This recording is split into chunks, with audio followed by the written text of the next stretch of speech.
All right. Good morning. It's another week of What the F Happened. If any of you have actually been paying attention, not so much to the news, but to what's actually going on out on the street, you're probably confused. You're probably confused because the news says everything's good. It's a Goldilocks economy. The markets are going to make new highs, but yet when you're on the street, it just doesn't quite seem like everything's right now. These are some of the topics we're going to cover. We're going to cover population crisis. We're going to cover what's going on with retirement accounts in this country, the United States, and how far behind the majority of all U.S. citizens are when it comes to retirement savings. We're going to talk about Bitcoin. Oh, yeah. We're definitely going to hit Bitcoin. And we're going to talk about impact and influence of what's going on with the Fed. That's what we're going to hit today in What the F Happened. We'll be right back after this.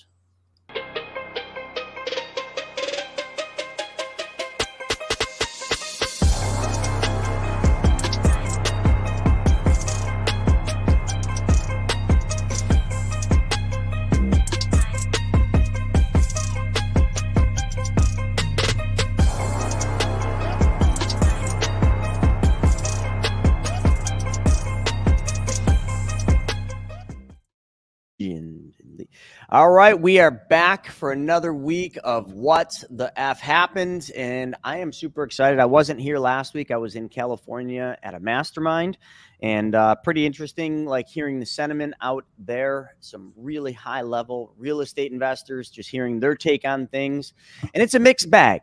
It's definitely a mixed bag, which it should be a mixed bag with all of you on here right now as well, because like I said in the intro, if you're watching the news, you're sitting there seeing the markets making new highs or testing new highs. You're seeing everything looking good. The Fed's probably not going to raise interest rates. Oh my God, we're going to soft land this thing. But then when you're out on the street and you're talking to folks during these holiday seasons and you're hearing how everybody's a little pinched, how everybody's got a little bit too much credit card debt, and you're trying to compare the two and you're sitting there saying, something just doesn't smell right. It's like when, somebody in your house uses the restroom and you walk by and you get a whiff, you're like, ooh, yeah, that's kind of what it smells like out there on the street. Something isn't right.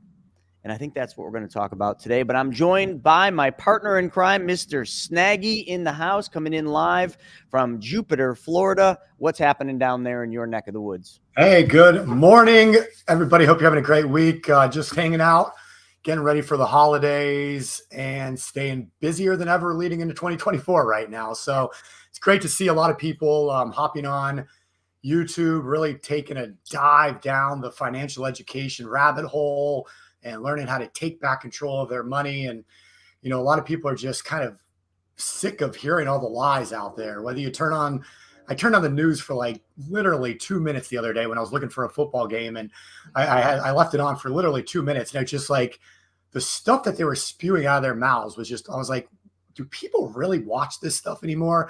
And then you see people like Elon Musk and Twitter and everything that's going on with free speech. And it's a beautiful thing. I think that, we're going to lead every single day to teach you the truth, what's really happening, because I've seen too many people get hurt in past crashes, past recessions. We all know it's coming.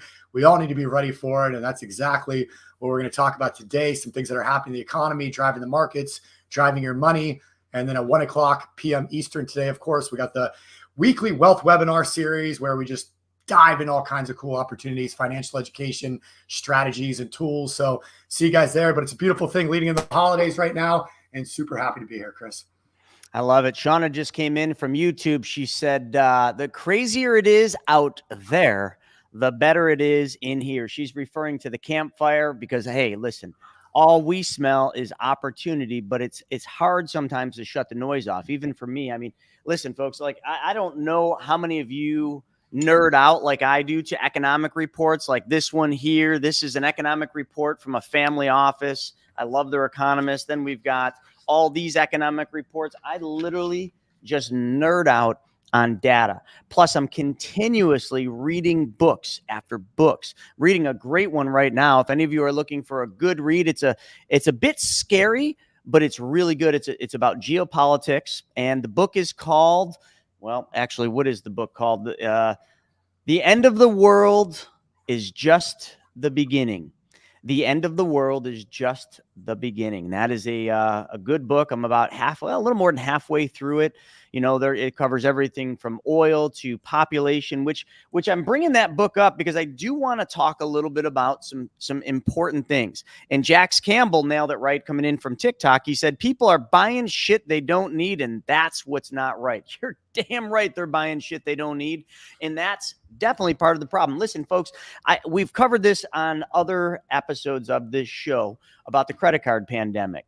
And yes, it is a pandemic because it just breached $1 trillion. And it was kind of funny. We were looking back, and just a few short years ago, we did a YouTube video all about credit card debt hitting all-time highs. Does anyone remember a few years ago how much credit card debts were in this country?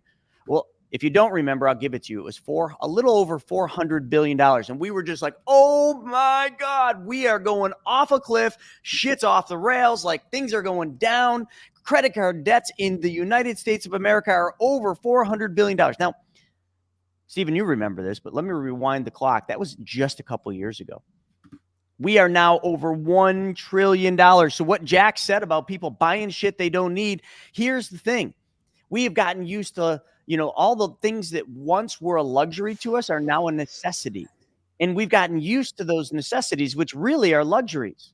I mean, and we keep spending to maintain that standard of living, but we can. Stephen, what do you got there? You got a chart up here. What is this thing? Showing just, holiday retail sales in the U.S. over the last 23 years. You can just see, like Jack's saying from TikTok, people just keep buying more and more and more crap. I mean, I don't know how else to show it.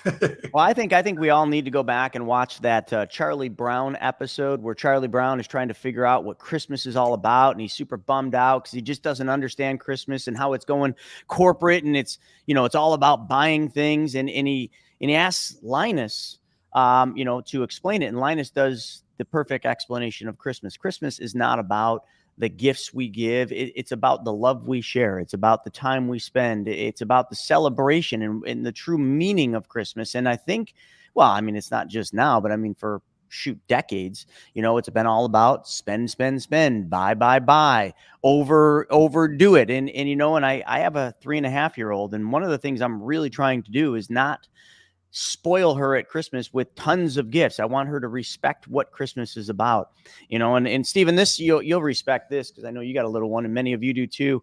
At 3.5 years old, she's aware of things a lot now. She understands things. So I've been praying with her every single night. And one of the coolest things happened the other night, as I'm praying with her, which is usually me praying and trying to get her to kind of just say the same thing. She just went off. She just started praying like on her own and like, thanking God for Cash and for Mimi and for Loli and for all the people in our family. And that was really cool. Not to go down that rabbit hole, but I think it's important sometimes that we get back to the basics, because that chart right there that you just showed shows that we're just spending just so we have more presents. And here's one thing, with the mastermind, and I got to bring this up, and we got a lot of stuff to cover today, and I promise we're going to, but one of the things the founder of that mastermind I was at does around Christmas is he goes into like Sam's Club and Target and Walmart, and he literally raises money, gets a bunch of people to put money in, and they pay off all these folks' layaways. And he went on a tangent about how, we take Christmas for granted. We take it for granted because, listen, there's multimillionaires in there. I mean, there was people who had hundreds of millions. I'd say that probably the lowest net worth in that mastermind was $3 million. And, he's saying we all take this for granted, but he said, when you really look at what's going on out there, some kids won't have Christmas. Some kids' layaways will get put back on the shelves because there was $40 left. He's like, that's what I'm trying to do, is just teach people that, listen, like, although it's easy for us because we've reached a certain level of net worth, there's people out there struggling. And anyway, as we get into the season of giving and the season of loving, and the season of being thankful and grateful, I just think it's important sometimes that we get back to the basics and put the credit cards away and realize that Christmas isn't about the gifts under the tree. And it's about, exactly what Linus told Charlie Brown, and then he got it. So anyway, Stephen, anything you want to say on that? Yeah, just on that, like we were actually just having this discussion, and, there are a lot, we're very blessed. We work very hard. So we have, we're able to buy nice things if we want for our children, but they're definitely, are limits there. There's definitely lessons to be, learn as you're a young parent. I mean, my child's 8. I know Vivi's 3 or 4 now. Yeah. And so we're still learning this whole parenting thing, and hopefully kids are at school and not listening right now. But one thing came up with Santa this year was, my son still believes in Santa and loves it, and, his friends do and things like that. But, when you look at like which presents come from who, we've really decided to kind of give like some nice little, real humble little presents that come from Santa, and not like kind of the more expensive gifts. And that way, when he goes to school and maybe says, hey, Santa bought me, I got this from Santa for Christmas. Well, maybe that's kids, Santa got him something much less because his parents couldn't afford something more expensive. And so you don't want to ruin that Santa holiday for children that are less fortunate. And so little things like that can really make a big difference. And then, as they grow up, just explain to them, the reality of the world. Like, we can have nicer things, but not everybody is that fortunate and that blessed to be able to do that. And that's okay. And so there's a lot of lessons around this time of the season too, that you can really talk to kids about. And I've been doing a lot more of that as my son's, starting to get a little bit older here.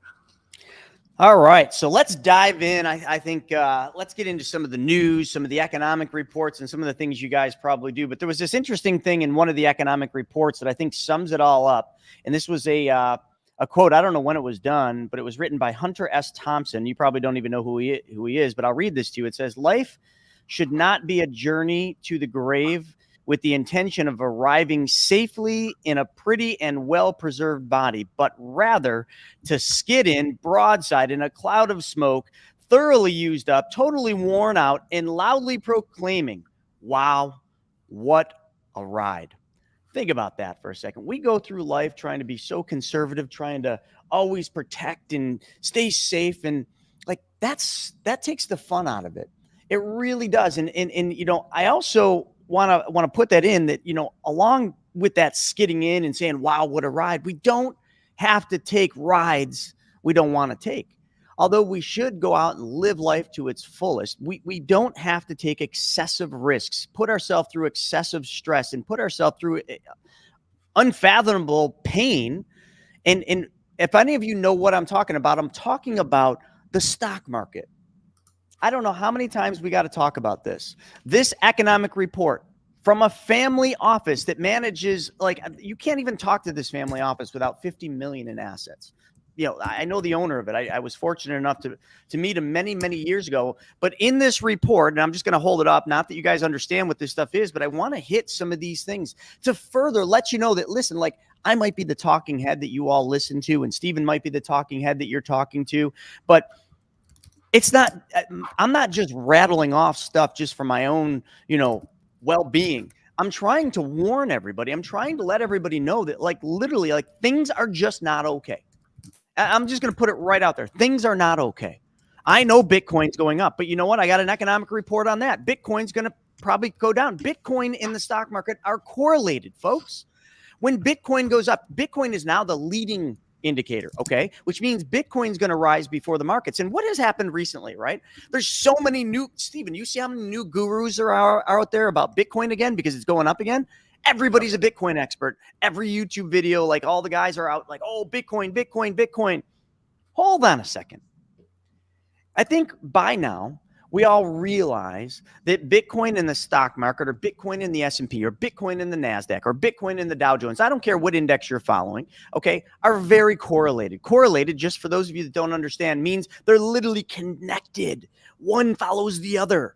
It's the easiest way to say it. So this economic report, which came out December 5th, said Bitcoin has continued to edge up as high as 42,000-ish. I don't even know where it's at today. I sold my position, which I know people said I was crazy. I literally told people at the mastermind, I'm like, yeah, I just sold my entire position again. And I do this all the time. I buy it low and I sell it high, and I buy it low and I sell it high. And while all that's going on, I dollar cost average in, which means every week I take a $200 purchase of Bitcoin and a $200 purchase of Ethereum. And then what do? Well, I don't even watch it. I'm not one of those that goes on my Coinbase and like, oh, wonder what it is this hour. Oh, wow, it went up. It went up $2. It went up $10,000. Oh my, I don't even look at it. I just watch, like, I wait for a sign to come. It's almost like, I'm waiting for a sign from God to say, sell. And that sign always comes. It's like somebody talking about how excited they are that Bitcoin's going up. And I'm like, oh, wow, it's in the 40s. I'm like, oh, shoot, I bought it in the 20s. Sell. And guess what I do? Lock in my profits. And you know what else I get to do? I get to pay taxes. Damn right I get to pay taxes. So here's what I'm trying to explain to all of you, whether it's TikTok, because I know we got a lot of Bitcoin folks or crypto folks on TikTok. I love crypto.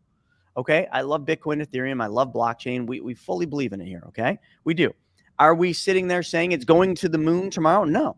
In the future, I think it'll be a great play. And you can invest in it for the long haul. You just got to close your eyes and just let it go, because it's going to be a rocky, rough ride. So right now, the prediction is, it's going to hit its next resistance at 47,000 to 48,000. And then it's probably going to go down. And guess what's going to happen after that? All the indexes are probably going to follow it back down. We are literally right now bumping up against the highs, the all-time highs. So let me just put that into perspective now that we're done with the Bitcoin one. And also, folks, we got a little Lazy Cash in the house. So everybody say hi, Lazy Cash. He never misses one of these. But we are literally touching all-time highs on almost all indexes. If you look at the indexes, and Stephen, I don't know if you want to pull up the indexes, but I was looking the other day. The Dow's down a little bit right now in anticipation of what Jerome Powell is going to say. But let me just get that out of the way. Jerome Powell's not going to raise interest rates. They're not. Okay, they're literally going to probably make the mark in the sand, saying, okay, we're done raising rates. Now we're going to just kind of let the balls fall where they're going to fall, because they've done enough damage. They are going to continue to unwind their balance sheet and let bonds mature off their balance sheet. And they're doing that to the tune of about $90 billion a month. But look at this, Stephen. I mean, it's almost, I know TikTok and Instagram can't see this, but what we're looking at here is the Dow Jones.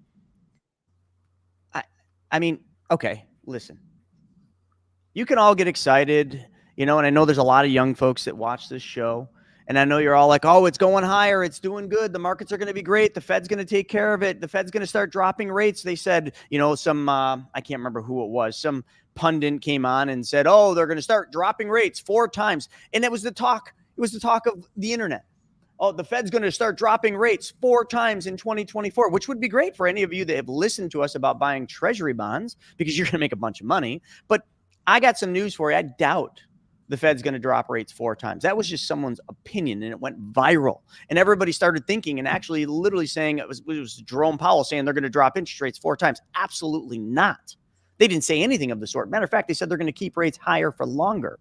Okay, so this probably will be a good day for the market. We'll probably see it go up. But just like this report Stephen's got up, this chart of the Dow Jones, we are at all-time highs. And if you were to shorten this down, go to 1 year, okay, so we can kind of see where we're at.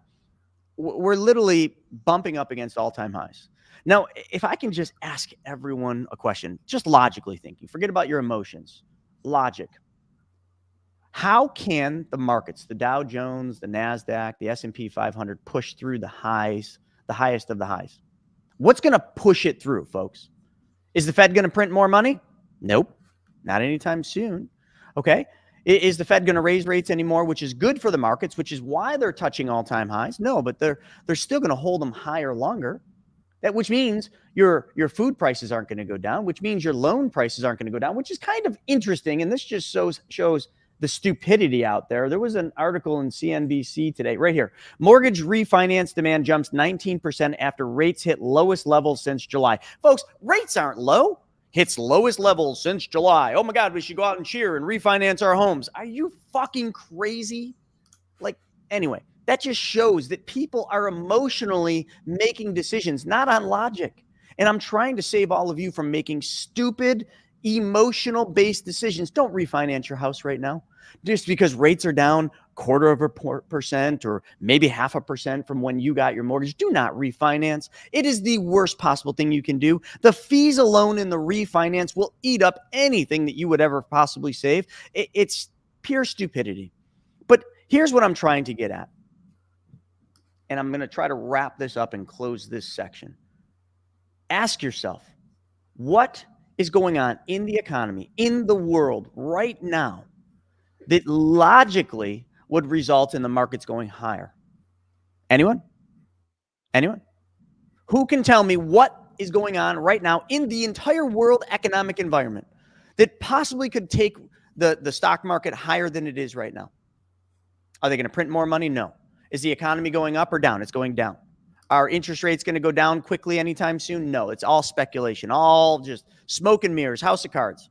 What will take the markets higher? I got a couple people coming in, Jim and Facebook user, saying the war. Okay, what war? Oh, we don't even hear about that in the news anymore. Yeah, there's no war that we're even hearing about in the news. It doesn't even seem like they want us to know about it anymore. It was almost seems like it was a distraction. Could we end up in World War III? Absolutely. Is that going to be good for the stock market? Absolutely not. Not in the front run. Okay, if we enter a war, that will not be good for the markets. I know a lot of people, when they study previous wars, they say it was good for the economy. Yes, but not in the beginning of the war. Okay, in the tail end of the war, because they obviously have to make tanks and planes, and there's a lot of spending. But usually that spending is done by borrowing more money. And folks, listen, the government, well, if you listen to Ray Dalio, he said we've crossed the point of no return. The government is literally in a spending spree that they can never stop. They're over $1 trillion in interest just on the deficit. So what, please, what can take the markets higher? Anyone? Okay. TikTok Circle said lower inflation, soft landing, recession. You're watching different news than me. Right, because I'm not watching the news. That's why I'm watching different news. Jobs, more jobs. Okay, so TikTok did jobs. A lot of people did say war. So a lot of good comments coming in from TikTok. A lot of great comments coming in. I'm just seeing here. Michael nailed it. Michael coming in from Facebook nailed it. Nothing. There is nothing right now in the global economic environment that will take the markets higher. Mark my word on that. Nothing. A war will not take the markets higher. Then somebody mentioned Bidenomics. I'm sure they're joking. Somebody else mentioned lower inflation. Yeah, inflation's been going down, but the damage is already done. Okay, so that's not going to, a soft landing isn't going to happen, but okay, maybe, but that's not going to bring the markets higher. Okay, and then somebody else said jobs. So I actually have something to talk about jobs. So listen, this is that economic report, and I want to try to give everybody just a snapshot. If you're watching the news, which is different than the news I'm watching because I'm not watching the news, I'm reading economic reports. So when we look at a Bloomberg report, jobs plentiful to hard ratio, there's a whole article, and I don't want to get too deep into it, but this is an essential economic data point, okay? Consumer and producer prices and indications of economic activity in the U.S., Europe, and Britain. Because why just look at the U.S.? This is a global economy. Let's look at them all. The Federal Reserve will also hold its rate-setting meeting, which is happening today. So anyway, it's going on economic data that came out in November. Headline numbers suggest that the economy created approximately 199,000 jobs in November, higher than expected. Woo! We're getting there. We got more jobs. The economy's robust. Everybody's working. Whoa, hold on a second, Stephen. Hold on a second. May I continue what the news will not tell you? Because that's what the news told you, right? Oh my God, we got more jobs. We beat expectations. Things are great. It's like Tony the Tiger. Great. Yeah, anyone that's old enough knows what I'm talking about with that. But looking a little deeper inside, behind the curtain, what we will find is that the headline number shows two areas of growth.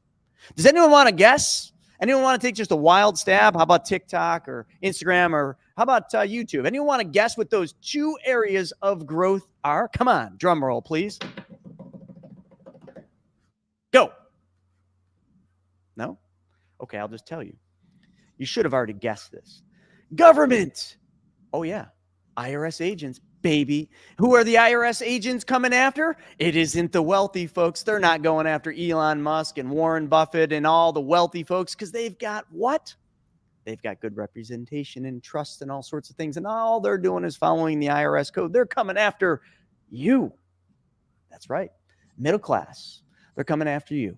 They're coming after the folks that make less than $400,000 because they know that you don't have the money to fight the IRS and you don't have the team to fight the IRS. So coming to a theater near you, you might get to visit with an IRS agent.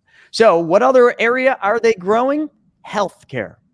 So those numbers, those expectations that got crushed were solely, almost 100% a result of government hiring and healthcare hiring. That should not excite you. That isn't real growth. That isn't real job growth. Maybe it is, but that's why the government just keeps printing. Well, the government's not printing it, the Fed is, but they're still using it. So then the other thing that you need to take, into these numbers is, you remember there was a little UAW strike? Yep. Unemployment rates dropped 3.9% to 3.7, which surprised many, suggesting there is still a lot of turbulence underneath the headline number. So when we look at jobs, and I've got them right here, folks, jobs are declining.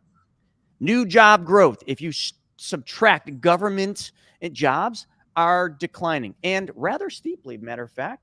Going into this year, the labor market is slowing, not growing. So what news am I watching? Fucking economic reports, baby. It's the best news since Bob Ross painted the picture of what? A waterfall. That's right. I have no idea where the correlation was. I watched Bob Ross last night paint the most beautiful waterfall, and I can't get it out of my head. So anyway, that's one of the things. Then we go over here. This is talking about lags, right? We talk about this a lot on the show, and I think this is really important to talk about. So they're always talking about what's going on in the markets and, jobs going up and everything's good. We're going to soft land this son of a bitch. The Fed's got this all under control. Oh, yeah. Well, you sometimes forget that there's a lagging indicator in a lot of this. A lot of the news stations, which I'm not even going off of the news, folks, because it's just pathetic. It really is. I mean, when I read that mortgage refinance demand jumped 19% after rates, as if rates hit the lowest levels ever, that just makes me not even want to watch it. But anyway, when we talk about lags, we talk about what is a lagging and a leading indicator. Okay. Leading indicators would be trucking and logistics. And matter of fact, I just heard a report. Did anyone else hear this? Did anyone else hear that in California, as of 2024, I don't know the exact date, sometime January or February, they no longer are going to allow logistics companies, trucking companies, to add combustion engine tractor trailers or trucks to their fleet. Yep. I don't know how true that was. I saw that. It wasn't a fact-checked report or video that I watched, but can you imagine that? Only in California, they would say. So let's get back to this. So the loan default rates. Okay, so we've got people rushing to refinance, okay, because, rates are so low right now. And we've got everything doing well. Everybody's employed, jobless claims are going up, jobless claims are going down, and more jobs are being created. So let me just read this. Economics consistently remind us that the monetary policy is subject to variable lags. You don't say. The loan default rate, okay? When people start to default on car loans and mortgages and credit card debts, that'd be an important indicator to look at if you were thinking, all right, where is the economy going? We going up? We going to the moon? We going to make new highs on all the indexes, or are we going the other direction? Well, when you look at the lagging effects, this is perfect. Delinquency rate on credit card loans. Before I get into this report, Stephen, you got to hit this because this is an economic report. FRED. You guys can all look it up. What does this say, Stephen?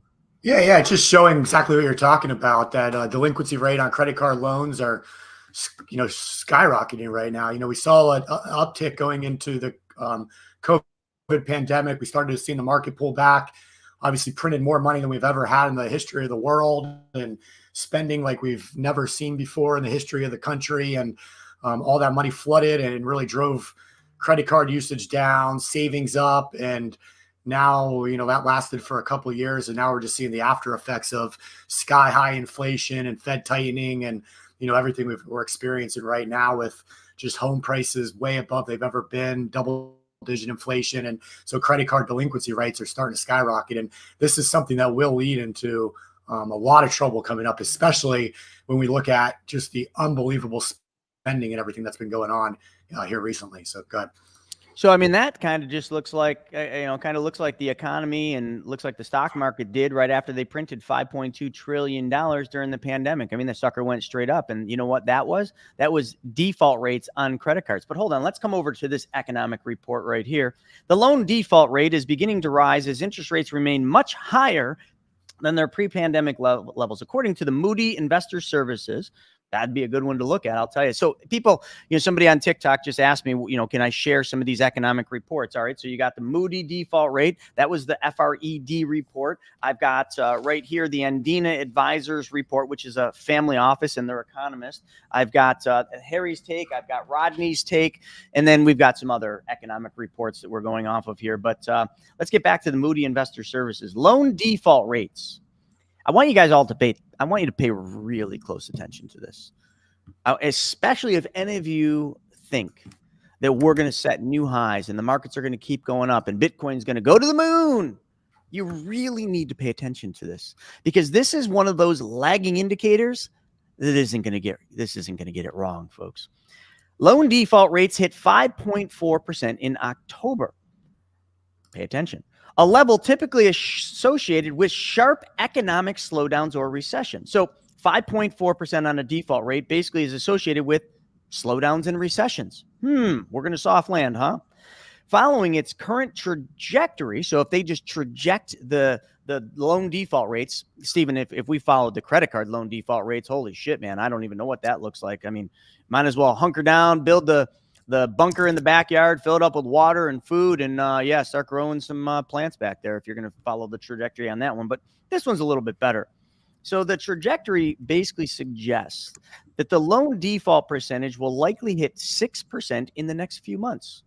Now, this report, that was October, November, December, January. So let's push to February. We'll go 4 months. So likely to hit 6%, nearly doubling its 3.3% average if we go back to 1996. So the average since 1996 has been 3.3% on defaults. We are currently at 5.4, trajecting in the next few months to be at 6%. We expect defaults to continue to rise going into 2024. So defaults are going up. You're not hearing about that in the news. What news are we watching? Not CNN, not CNBC, not all the news. The news is just one giant lie. They're going to paint the pretty picture of rosy, whatever they're basically being told to pitch, whatever they're being paid to pitch. That's what you're going to hear. AI, and more AI. Anyone love AI? Anyone out here using AI? There was a report. I don't know where it was. But I'm sure all of you are using AI, right? And there's a company called ChatGPT. And the report was yesterday, so I'm not going to be able to find it. Stephen, maybe you can locate it. They were talking about the valuation of ChatGPT. It was some absurd, like tens of billions of dollars, I think it was. And it kind of was eerie to me. I'm a little older. I'm 46. Some of you can relate, maybe even older than me. Do you remember the dot-com crash? Remember all the companies that were the top winners, like the Magnificent Seven of then, $80 billion to $90 billion. Okay. This is, OpenAI, not ChatGPT. OpenAI. Roughly triple what it was earlier this year. So I just want you all to think about this. Okay. Triple what it was earlier this year. It's valued at $80 billion to $90 billion. Has anyone audited the books? Anyone think maybe they're cooking the books? Anyone think that this is another Enron going on? Anyone think that those numbers are just completely bullshit and speculation? If you said yes, you are right. Congratulations. We got a prize for you.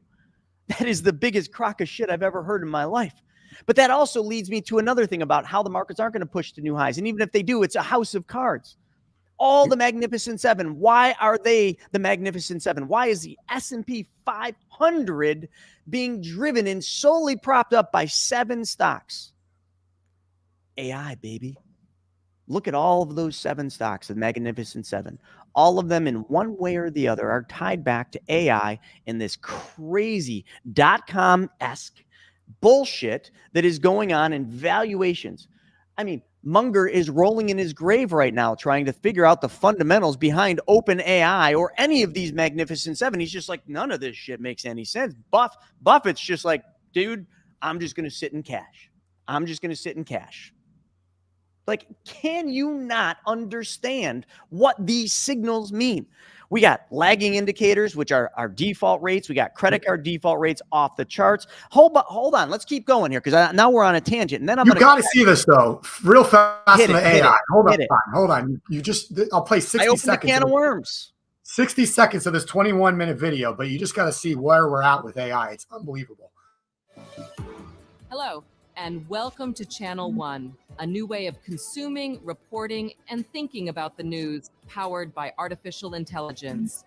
Today, you'll witness AI-generated stories and headlines, captivating visuals, and data-driven insights. From global news to finance to entertainment, we'll show you how technology enables us to bring you a global... In case you didn't read the headline, this lady, all of the journalists in here, all the people, everything on here is AI generated. That's not a real person. She doesn't look real. 24/7, right from the heart of our AI native newsroom. All presented by our team of AI generated reporters. Maybe you hear the words artificial intelligence and you're immediately skeptical or concerned about technology gone crazy. I'll get you. Everything you'll see on Channel One relies on trusted sources and facts. He's a handsome little bugger there, isn't he, Stephen? Unbelievable. I mean, how are we going to know what's true and what's not? I mean, not that we do even now, but like that's fake people. Like, and that looks real as can be. Fake people, fake news. Pretty soon we're gonna have fake cats. Pretty soon, when you guys see Cash on here, you should start asking yourself, is that even Cash or is that his AI stunt double? Anyway, hold on. We got to keep going, folks. Listen, I mean, I'm just trying to paint the picture of where we're actually going, not what the news is telling you or artificial intelligence is telling you. And also, if any of you have some time this weekend or this week, you know, you're looking for a good movie to watch, go back in the archives and watch Terminator 2. Just saying. Anyway, going over here to money supply. We've covered this on the channel, but I got to bring it back up. Money supply. Anyone know what that is? The M2 measures the growth of the money supply. For the first time since 1980, money supply is going down. Now, this report kind of goes into a funny thing, and it says this is literally like bunker mentality, because if you really look at this, this has really not happened for a long period of time, and this is like apocalyptic to people. There's a lot of people talking about it's the end of the world. Well, the end of the world is really just the beginning, is that book that I mentioned. But the money supply, folks, here's the report. Stephen can pull it up. We're going down, baby. We're not soft landing, man. We're coming in hot and heavy. We lost both engines. Sorry, not to, talk about planes, but you get the drift. Like, we're not putting this thing down on the tarmac, man. We're taking her straight down. Oh, I could keep going on and on. Oh yeah, let me go to another report that's pretty interesting, and then we're going to come to some questions. So keep your questions coming in. TikTok, I got one asking about bricks. We got some questions over here on YouTube. Keep them coming. We're going to come back. I'm trying to just get through the bulk of the economic reports so you can all kind of understand what we're doing, why we're doing it, why we even do this show. And also too, does anyone realize that, like, we don't have any advertisements on this show?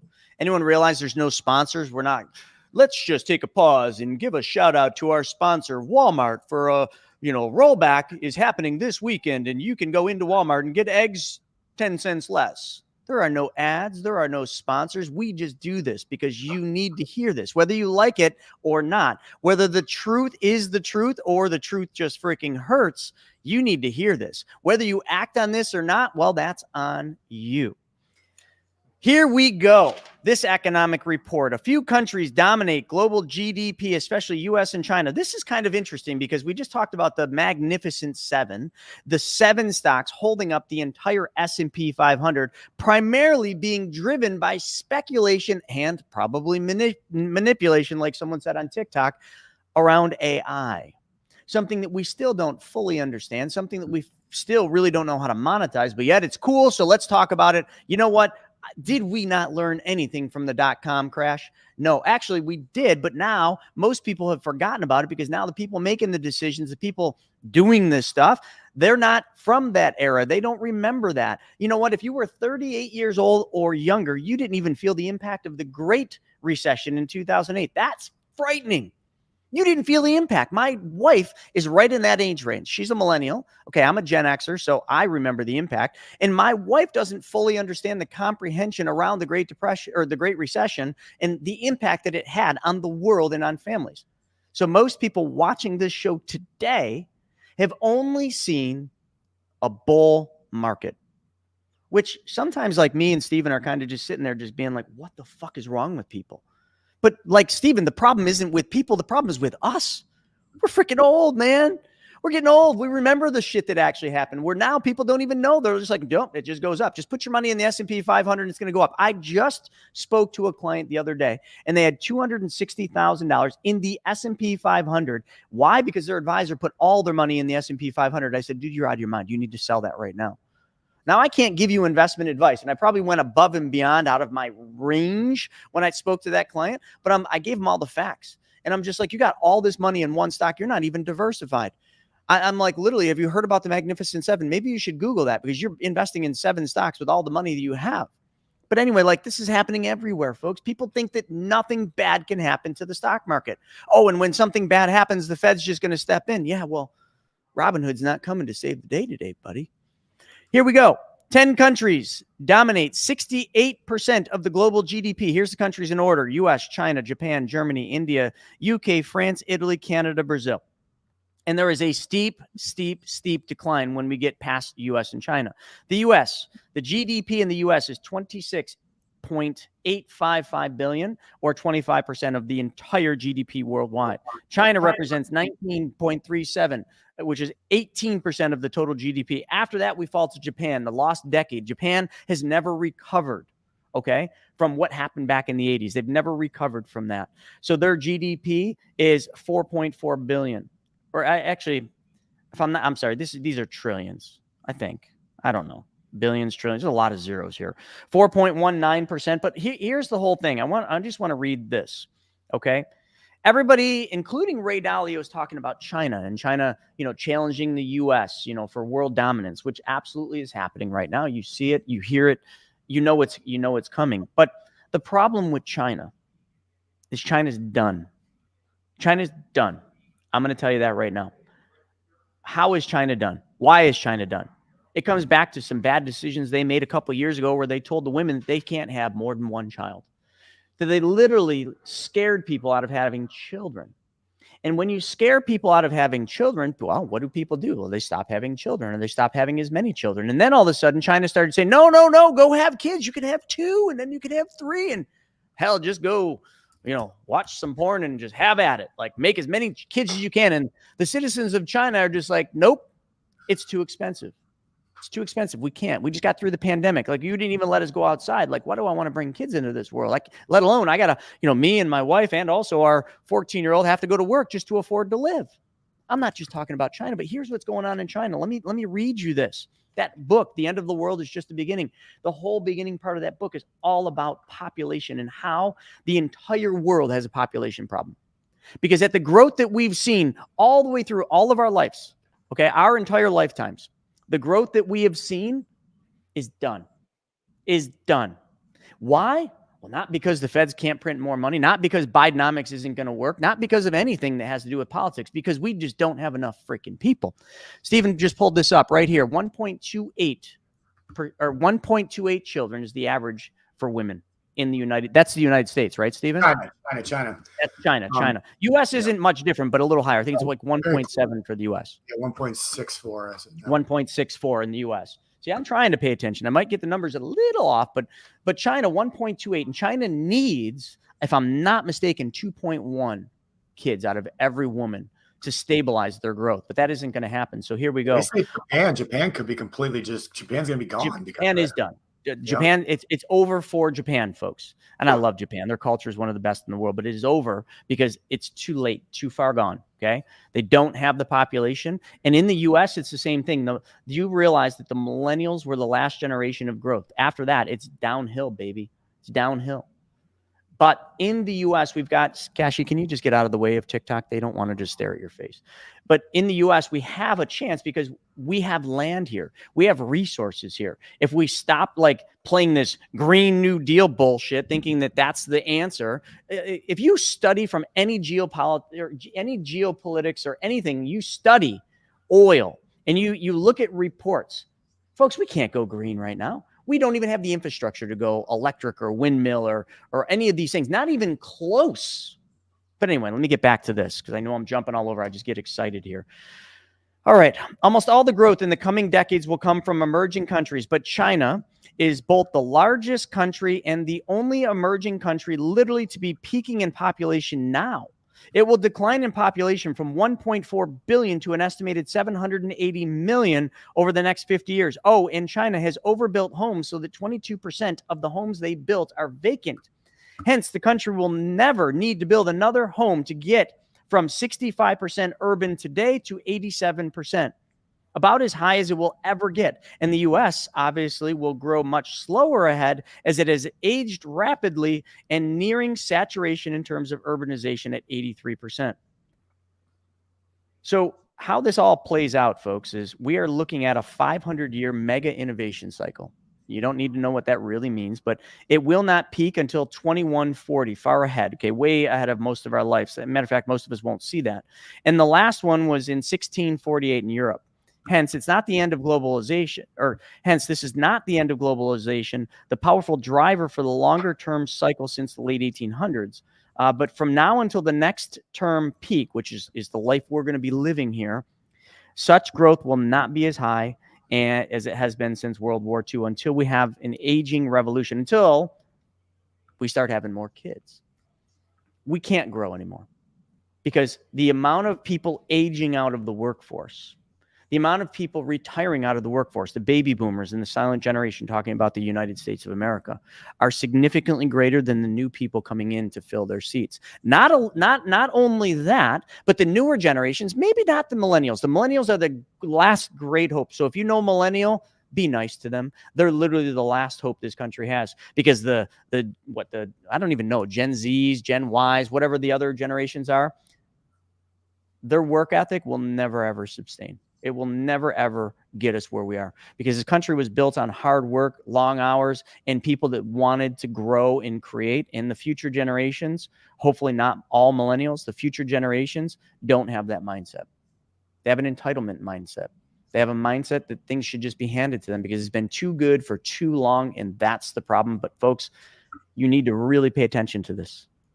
Population isn't a quick move. It isn't something that can just turn around today. If we all just go out there and start popping out kids, like, it's still not going to happen in our lifetime. It's going to take one full generation to even turn it around. And that's if we all started popping out more kids. You need at least a little over 2 kids per woman in this country.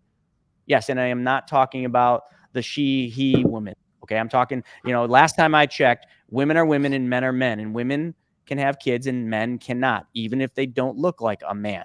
I'm not going down that road too much, but come on, folks. Come on. We got to make real babies here, okay? So start eating clams, I think, are an aphrodisiac. Start reading some books on aphrodisiac stuff that kind of get you ready. Oysters. Yeah. What is it? Oysters?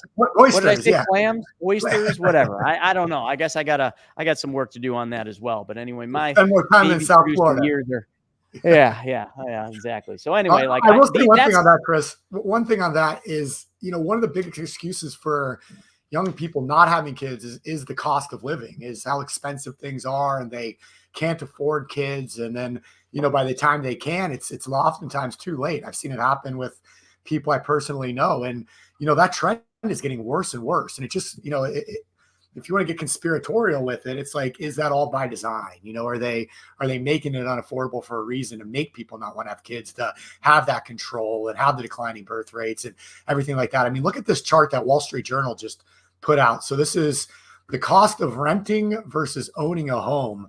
And look at how expensive it's become to own a home. Average monthly home payments right now over the last couple of years. I mean, that is unbelievable. I mean, even rents are becoming unaffordable, but look at trying to own a home. It's just, people aren't able to do it. And so what does that look like, Absolutely. And I saw something on that, Stephen, that right now, roughly in the next 10 years, they were saying 40% of all single family homes will be owned by institutions.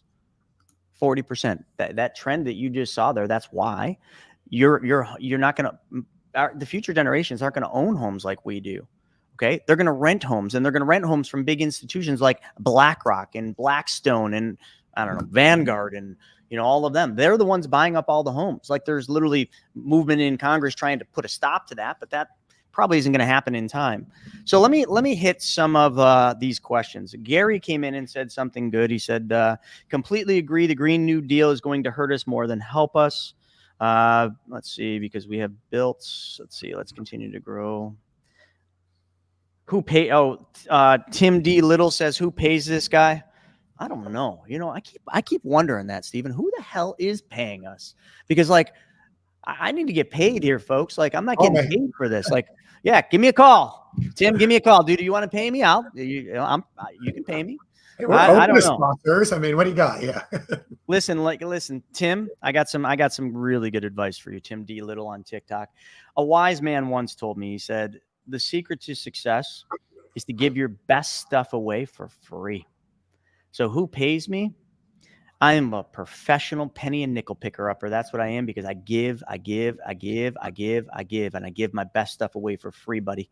So we don't need to track down who's paying me because I'm not keeping track of it. All I do is I give. And for somehow, some way, buddy, I don't know how it happens, but man, money just keeps coming in.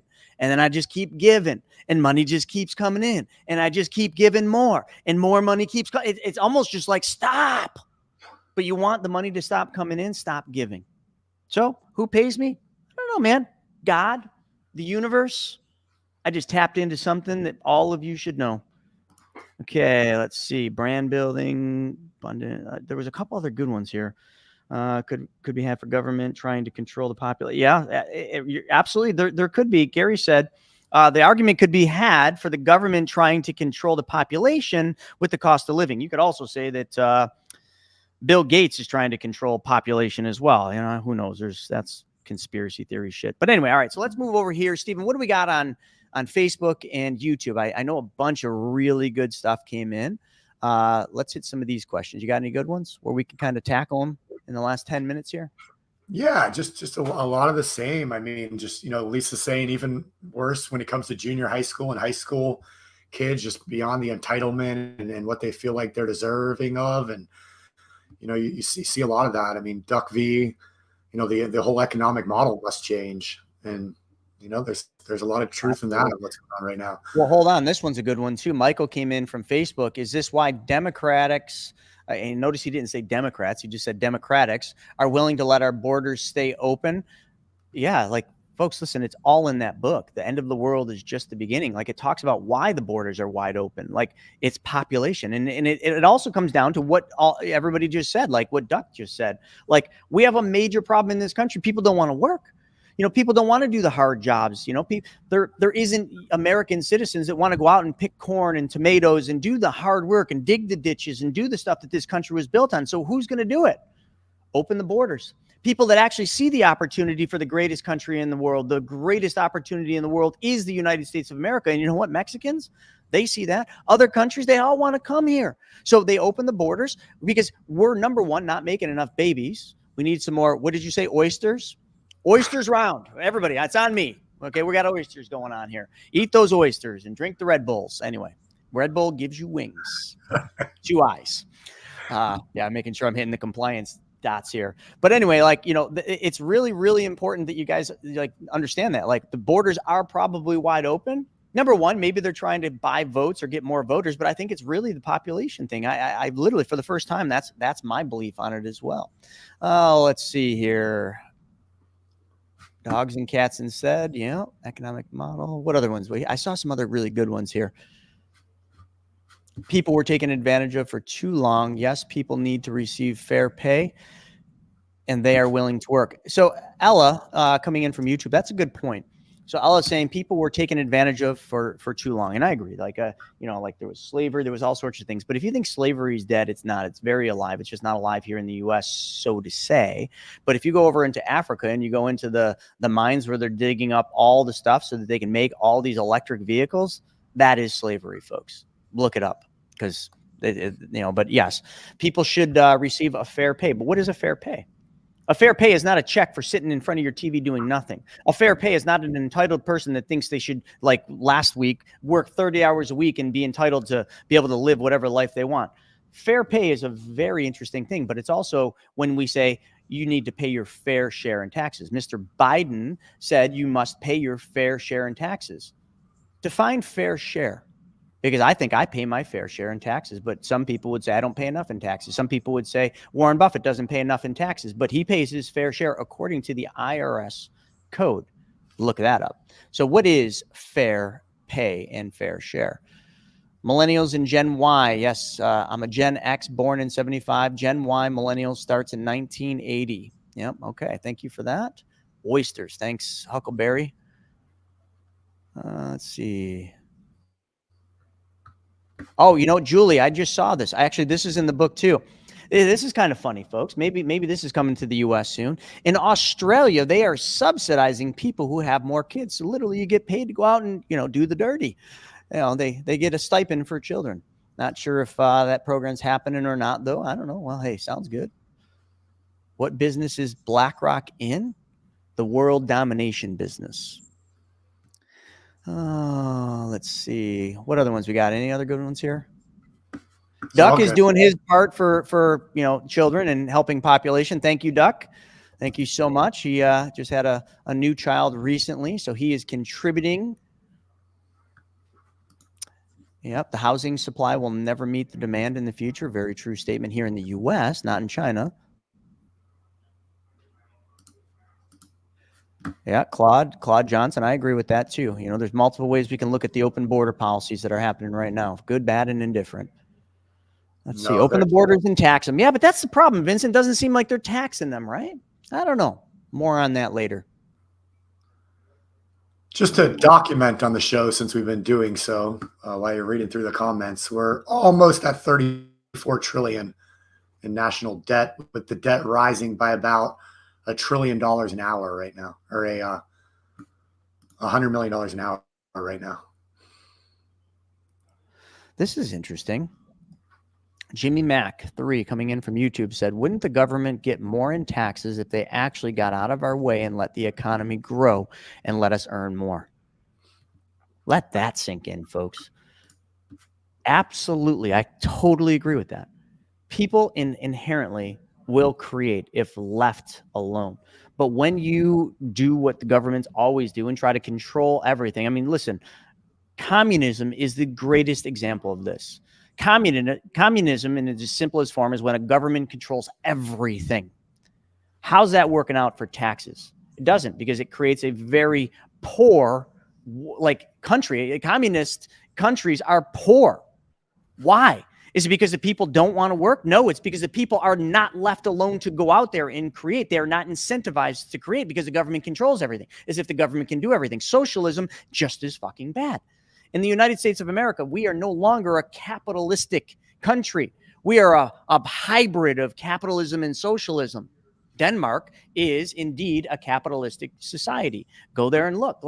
Capitalism, for good, bad, or indifferent, however you look at it, and depending on how you view what's happening, capitalism has one thing going for it. It motivates creation. And creation is the Almighty.